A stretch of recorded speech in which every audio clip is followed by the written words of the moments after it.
Hi friends, தகவல் தொடர்பு அப்படிங்கிறது பாத்தீங்கன்னா அந்த போன் வந்து பாத்தீங்கன்னா முதல்ல நம்பர் ப்ளீஸ்ல இருந்தது, அதுக்கப்புறம் டயல், அதுக்கப்புறம் வந்து பட்டன். இப்ப பாத்தீங்கன்னா எல்லாத்துலயும் செல்போன் இல்லாத நபர் யாருமே கிடையாது.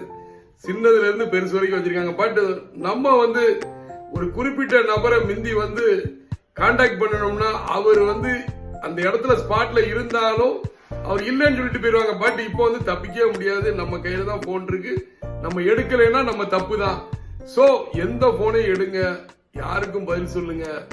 பிசினஸ்ல பாத்தீங்கன்னா ஒரு ஒன் ஆஃப் தி கஸ்டமர் வந்து உங்ககிட்ட தான் பேசணும்னு நினைப்பாரு. அப்படி இருக்கிறதுல அதான் சாட்டிஸ்பேக்ஷன் ஆகும். சோ நேருக்கு நேர் எதையுமே ஒரு போன்ல வந்து பேசினா அந்த பிரச்சனைகள் வந்து சால்வேஷன் ஆகும், பெரிய அளவுல பிசினஸ் அச்சீவ் நடக்கும். சோ எந்த இதையுமே போனை அட்டன் பண்ணுங்க, பெரிய அளவுல ஏர்ன் பண்ணுங்க, நல்ல தகவல் தொடர்புல சூப்பரா இருங்க. நன்றி. நான் ஜெயசீலன், மற்றொரு சந்திப்போம். நன்றி.